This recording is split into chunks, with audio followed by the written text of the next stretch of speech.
Sarah Martinez had grown tired of explaining the strange mark on her forearm. The dark, intricate symbol looked almost like a tattoo, but it wasn't something she had chosen. She was born with it, a birthmark that resembled some kind of military insignia mixed with numbers and letters that meant nothing to her. At 23, Sarah worked as a barista in a small coffee shop near the naval base in San Diego. Every morning, she served dozens of sailors, Marines, and their families. Most customers barely noticed her, focused on getting their caffeine fix before starting their day. But some would stare at her arm when she handed them their drinks, their eyes lingering on the mark that peeked out from beneath her rolled-up sleeve. "What's that supposed to be?" asked Jake Morrison, a young sailor who came in every Tuesday. He pointed at her forearm with a smirk. "Some kind of fake military thing, trying to look tough?" Sarah sighed as she prepared his usual order. This wasn't the first time someone had made assumptions about her birthmark. "It's just a birthmark," she replied quietly, not wanting to make a scene. "Right," Jake laughed, turning to his friend Marcus, who stood behind him in line.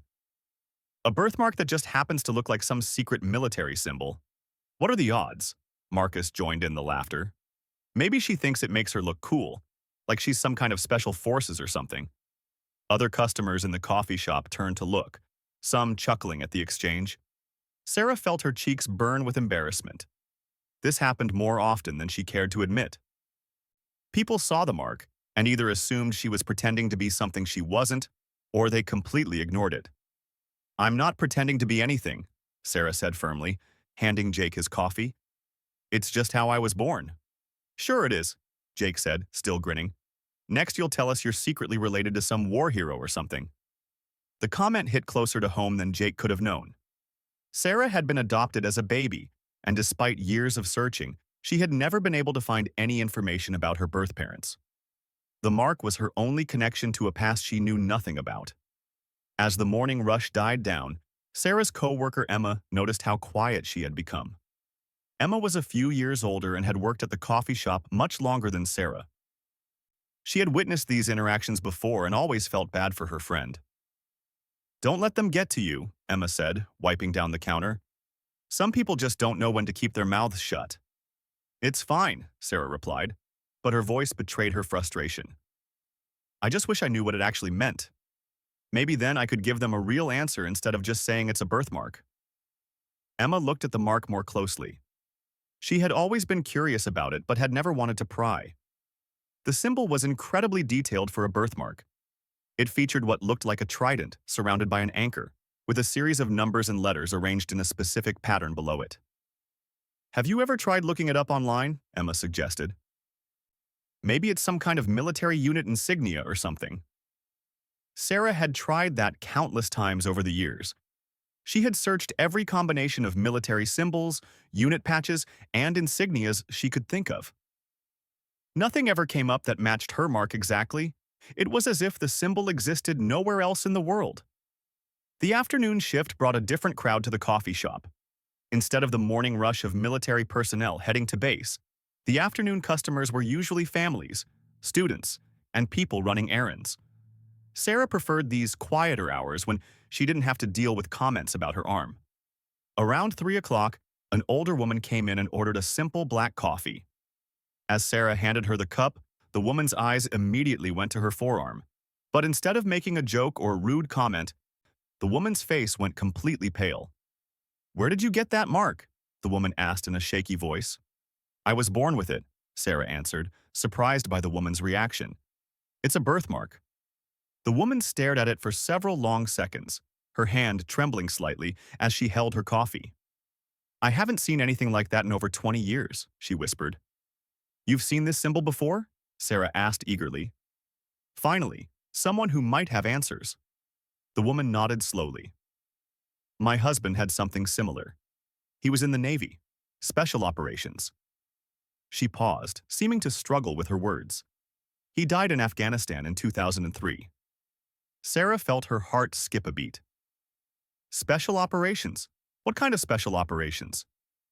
"I can't say much about it," the woman replied. "Most of what he did was classified. But that symbol, it was part of something very secretive, very dangerous." Before Sarah could ask more questions, The woman hurried out of the coffee shop, leaving her more confused than ever. The brief conversation had raised more questions than it answered, but it was the first real clue she had ever gotten about her mysterious birthmark. That evening, Sarah sat in her small apartment staring at her reflection in the bathroom mirror. She traced the outline of the mark with her finger, wondering what secrets it might hold. The woman's reaction had been so intense, so fearful. What kind of military operations would leave someone that shaken just from seeing a symbol? She grabbed her laptop and began searching again, this time focusing specifically on special operations units from the early 2000s. She looked up Navy SEALs, Special Forces, Marine Recon, and every other elite military unit she could find. Still, nothing matched her mark exactly. As she scrolled through pages of military insignias and unit patches, Sarah began to notice certain elements that appeared in her birthmark. The trident was definitely associated with Navy SEALs. The anchor was a common naval symbol, but the specific combination and the numbers and letters below them remained a mystery. Frustrated and exhausted, Sarah finally closed her laptop and went to bed. But sleep didn't come easily. She kept thinking about the woman's husband who had died in Afghanistan, and about Jake's mocking comments earlier that day. Somewhere between those two extremes was the truth about her mark, and possibly about her own family history. The next morning brought another busy rush of military customers. Sarah tried to keep her sleeves pulled down to avoid any more uncomfortable conversations, but the California heat made that difficult. As she worked, she found herself studying the faces of the older service members who came through the line. Some of them had seen combat, had served in special operations, had been part of things they couldn't talk about. Did any of them recognize her mark? Were they choosing not to say anything, or did they simply not know what it meant? The questions swirled in her mind as she mechanically prepared drinks and took orders. Around 10 o'clock, a group of young Marines came in, fresh from training exercises and covered in dust. They were loud and energetic, joking with each other as they waited in line. When it was their turn to order, one of them noticed Sarah's birthmark. "Hey, check that out," he said to his friends. "That's some detailed ink you got there." "It's not a tattoo," Sarah said automatically, bracing herself for another round of mockery. "Right on," the Marine replied with a grin. "Birth tattoo? That's pretty cool, actually. Looks military." His friends gathered around to get a better look, and Sarah felt her anxiety rising. But instead of making fun of her, they seemed genuinely interested. "That's definitely Navy," one of them said. "See the trident and anchor? But I've never seen that exact combination before." "Those numbers and letters below it," another Marine added. "They look like some kind of unit designation, but not any unit I know of." Their serious discussion of her mark was refreshing after all the jokes and dismissive comments she usually received. These young Marines were treating it like a real military symbol rather than something fake or made up. "You have any family in the Navy?" one of them asked. "I don't know," Sarah admitted. "I was adopted. I don't know anything about my birth family." The Marines exchanged glances, and their expressions became more sympathetic. They understood what it was like to have questions about identity and belonging, especially in a military community where family traditions often ran deep. "You should talk to some of the older guys on base," one of them suggested. "The guys who were around during the early 2000s, maybe even the 90s. If that symbol means something specific, they would know." It was good advice, but Sarah wasn't sure how to go about approaching random military personnel on base. She didn't have access to the base itself, and she couldn't exactly walk up to customers and start asking about her birthmark. But the Marines had given her something she hadn't had before: hope that someone out there would eventually recognize the mark and be able to tell her what it meant. 2 weeks passed before Sarah got her chance to learn more about her mysterious birthmark. Emma had mentioned Sarah's situation to her boyfriend, who was stationed at the naval base. He suggested that Sarah attend the monthly Veterans Day commemoration ceremony that was open to the public. There would be veterans from all eras there, including some who had served in special operations during the time period the woman in the coffee shop had mentioned. Sarah felt nervous as she approached the memorial ceremony. She had dressed carefully, choosing a simple navy blue dress and making sure her birthmark was clearly visible. If someone was going to recognize it, she wanted to give them every opportunity to see it clearly. The ceremony was held in a small park near the harbor, with white folding chairs arranged in rows facing a memorial wall. Veterans of all ages were present, from young men and women recently returned from overseas deployments to elderly veterans from wars decades past. Sarah took a seat in the back, not wanting to intrude on what was clearly a meaningful event for the military community. As the ceremony proceeded, Sarah found herself moved by the speeches and tributes. Speaker after speaker honored fallen comrades, sharing stories of courage and sacrifice. She began to understand something about military service that she had never grasped before. It wasn't just a job or career choice. It was a calling that created bonds stronger than family, connections that lasted long after people left active duty. During the reception that followed the ceremony, Sarah walked around looking at the displays of military memorabilia. There were photos, medals, unit patches, and equipment from various conflicts. She studied each display carefully, hoping to find something that matched her birthmark, but once again came up empty. "Looking for something specific?" asked a voice behind her. Sarah turned to find an older man, probably in his 70s, wearing a Navy veteran cap decorated with multiple pins. His weathered face and careful posture suggested he had seen significant military service. "Actually, yes," Sarah replied, deciding to be direct. "I'm trying to identify this mark I have." She showed him her forearm. "I was born with it, but people keep saying it looks military." The veteran studied her birthmark carefully, his expression growing more serious as he examined the details. He was quiet for a long time, and Sarah began to worry that she had made a mistake in approaching him. "Where are your parents?" he finally asked. "I was adopted as a baby. I don't know anything about my birth family." The man nodded slowly, still staring at her arm. "What's your name?" "Sarah Martinez." "Well, that's my adoptive family's name.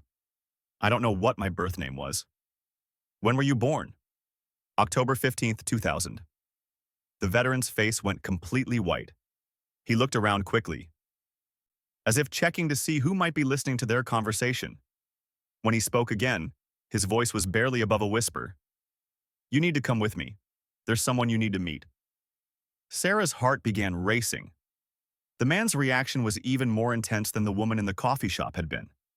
Something about her birthmark was clearly significant in ways she couldn't understand. "Who do I need to meet?" she asked, as the veteran led her away from the main group of people. "My name is Chief Petty Officer Martinez," he said, and Sarah noticed he had used the same last name as hers. "Retired. I served with a very special unit for 15 years, and that mark on your arm, it shouldn't exist." They reached a quiet area away from the crowd, where two other older veterans were sitting at a picnic table sharing stories. Chief Martinez motioned for Sarah to sit down, then called the other men over. "This is Sarah," he told them. "Show them your arm." Sarah rolled up her sleeve, and both men immediately had the same shocked reaction she was getting used to seeing. One of them, a tall man with silver hair, actually stepped backward. "That's not possible," the silver-haired man said. "Those markings were never documented, never recorded anywhere." "What markings?" Sarah asked desperately. "What does this symbol mean?" The three veterans looked at each other, clearly struggling with how much they could or should tell her. Finally, Chief Martinez spoke up. "That symbol represents a unit that officially never existed. A special operations team that carried out missions so classified that even most people with high-level security clearances didn't know about them." "And the numbers and letters below it?" Sarah pressed. "Those are individual identification codes. Each member of the unit had a unique combination." The silver-haired man, who had introduced himself as Master Chief Thompson, leaned forward. "Sarah, how much do you know about your adoption? Do you have any records about your birth parents?" "Almost nothing.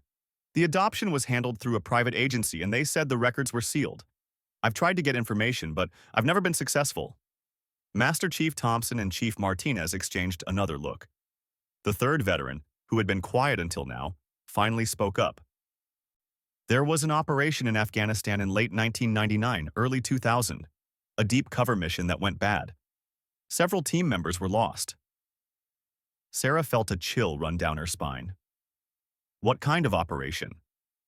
"The kind we can't talk about even 25 years later," Chief Martinez said firmly. But I will tell you this. The team members who were lost left behind families.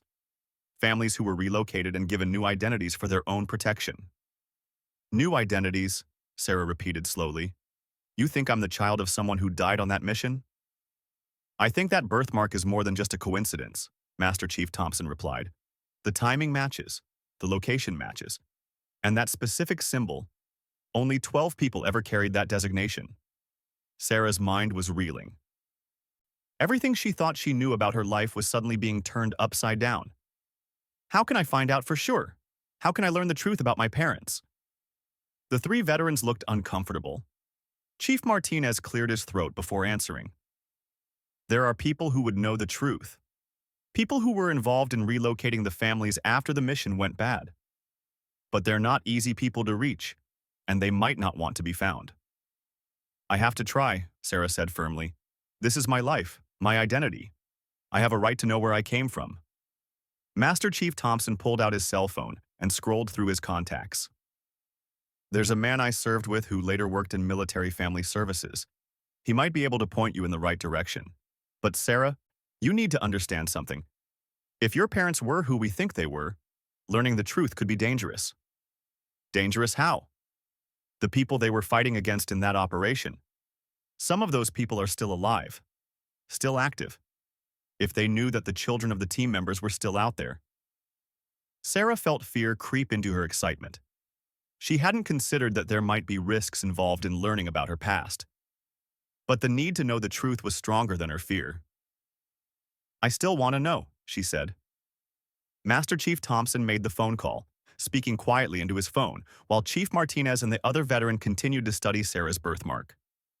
She could hear fragments of the conversation. The Martinez girl. October 2000. The mark is definitely authentic. When he hung up, Master Chief Thompson looked serious. He's going to make some calls, try to track down someone who was involved in the family relocation program.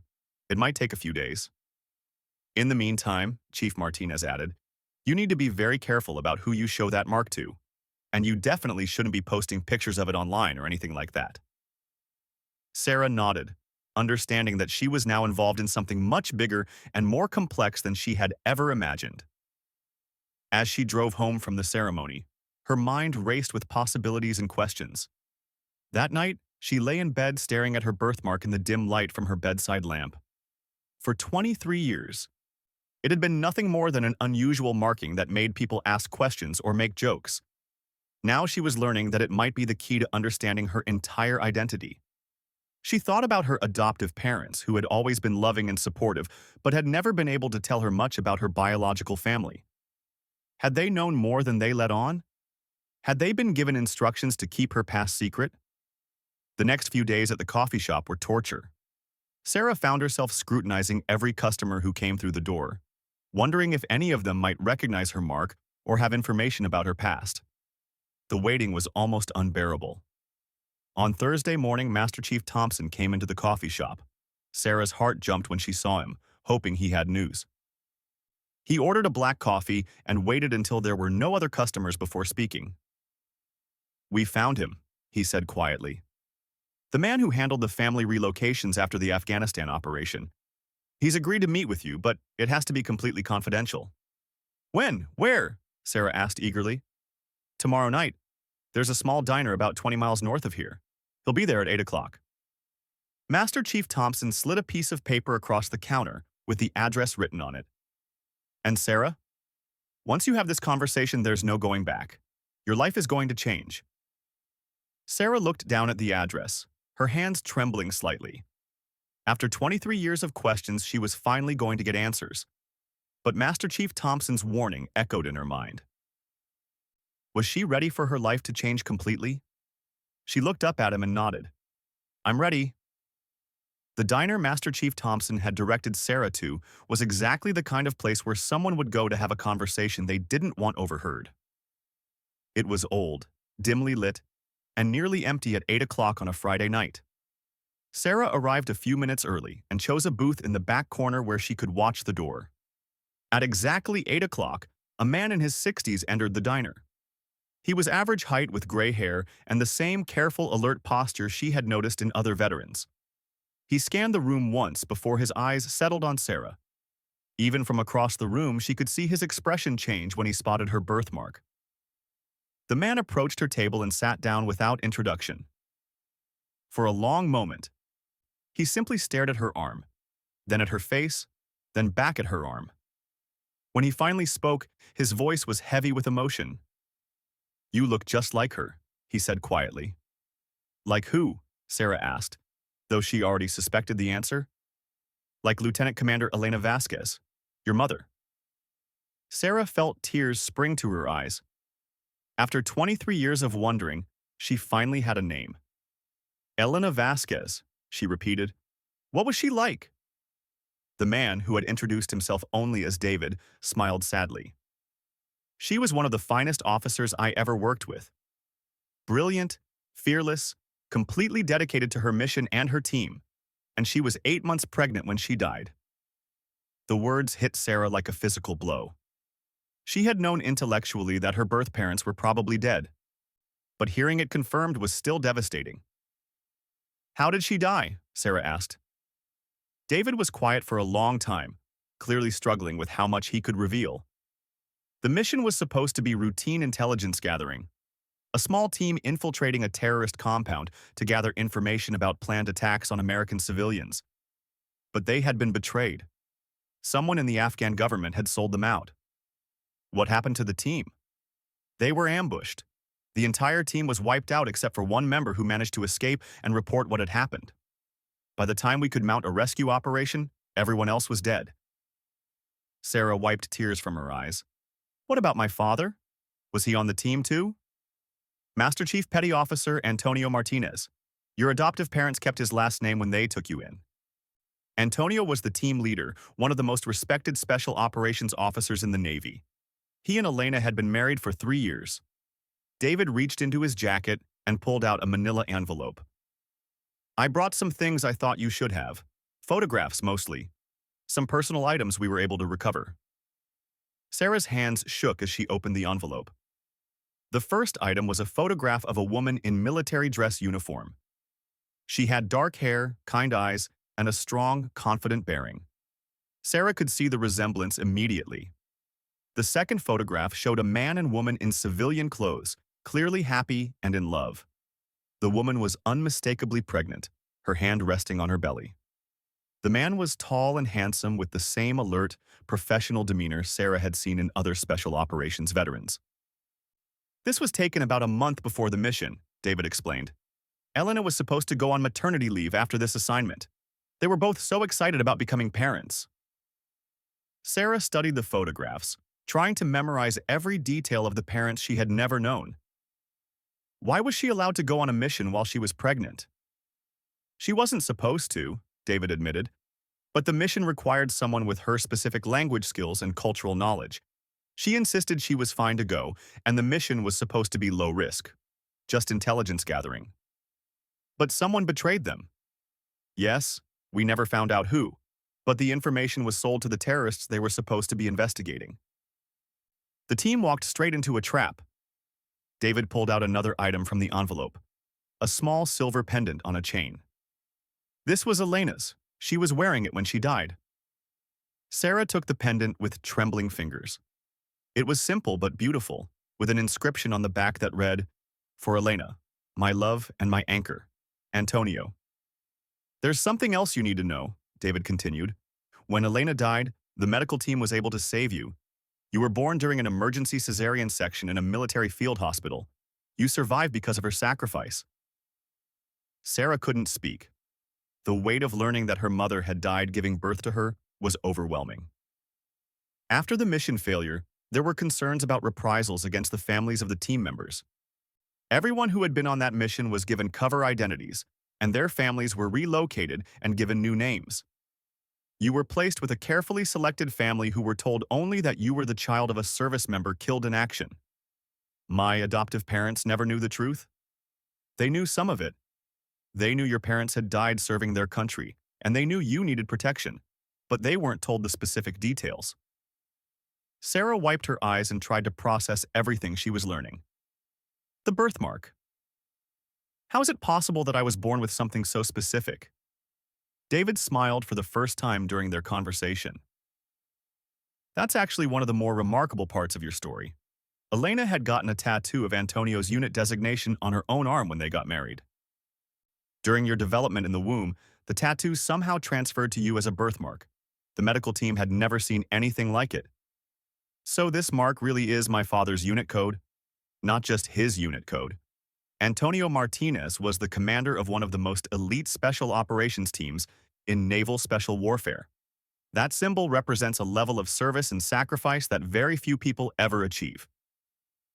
Sarah looked down at her birthmark with new understanding. All those years of people mocking it or questioning its authenticity, and it was actually a symbol of incredible honor and heroism. David, she said, what happened to the person who betrayed my parents? David's expression hardened. That's classified information. But I can tell you that justice was eventually served. They sat in comfortable silence for a few minutes, while Sarah absorbed everything she had learned. Finally, she had to ask the question that had been nagging at her. Am I in danger now? The people who killed my parents? Are they still a threat? The specific terrorists who carried out the ambush are all dead, David assured her. But there are always risks when you're connected to special operations, even as a family member. That's why we've kept your identity secret for so long. What happens now? Do I have to keep hiding who I am? David considered this carefully. That's largely up to you. The immediate threat that existed 23 years ago is gone. But you should be careful about how much information you share publicly. There are people who would be very interested in the children of special operations personnel. As they prepared to leave the diner, David handed Sarah one final item from the envelope, a letter sealed in plastic. Antonio wrote this for you before the mission. He always carried a letter to his unborn child when he deployed, just in case something happened to him. Elena was carrying it when she died. Sarah's hands shook as she took the letter. The envelope was addressed simply to our baby, in strong, masculine handwriting. Read it when you're ready, David advised. And Sarah, your parents would be incredibly proud of the woman you've become. The drive home was a blur of emotions. Sarah kept glancing at the letter on the passenger seat, both desperate and afraid to read her father's words. When she finally got back to her apartment, she sat on her couch and carefully opened the sealed envelope. The letter was written on simple military stationery and dated just 3 days before the mission. To our precious child. If you are reading this, then something has gone wrong, and Elena and I will not be there to raise you. I want you to know that you were wanted and loved before you were even born. Every day of your mother's pregnancy, we talked about the person you would become and the life we wanted to give you. We chose to serve our country because we believe in protecting innocent people from those who would do them harm. Sometimes that service requires sacrifices, but it is a sacrifice we make willingly so that you and other children can grow up safe and free. I hope that whoever raises you will tell you about us when you are old enough to understand. Your mother is the strongest, bravest person I have ever known, and if you have even half of her courage and intelligence, you will be capable of anything. Look for us in the mark you carry. It will always remind you that you come from a line of warriors who chose to stand between evil and innocent people. Whether you choose to serve in the military or serve your community in some other way, remember that heroism is not about the size of your actions, but about the size of your heart. We love you more than words can express. Your father, Master Chief Petty Officer Antonio Martinez. Sarah sobbed as she read the letter, grieving for the parents she had lost, but also feeling incredibly proud of who they had been. She looked down at her birthmark, no longer seeing it as a source of embarrassment or confusion, but as a symbol of honor and legacy. The next morning, Sarah went to work with a completely different perspective. When Jake Morrison came in for his usual Tuesday coffee and made another snide comment about her fake military tattoo, Sarah looked him directly in the eye. "It's not fake," she said calmly. "It's my father's unit designation. He was a Navy SEAL who died serving our country." Jake's smirk disappeared immediately. "Oh, I'm sorry. I didn't know." "Now you do," Sarah replied, handing him his coffee with newfound confidence. As word spread through the coffee shop and eventually through the local military community about Sarah's true identity, the mocking stopped completely. Instead, she began receiving visits from veterans who had served with her parents or in similar units. They shared stories, offered support, and welcomed her into a military family she had never known she belonged to. Master Chief Thompson stopped by the following week with a special gift, an official Navy SEAL trident pin that had belonged to her father. "He would want you to have this," Master Chief Thompson said as he pinned it to Sarah's shirt. "Welcome home, Martinez." For the first time in her life, Sarah truly understood who she was and where she came from. The mark on her arm was no longer a mystery or a source of shame. It was a badge of honor, connecting her to parents who had sacrificed everything for their country and their unborn child. Sarah Martinez was the daughter of heroes, and she would carry their legacy with pride for the rest of her life.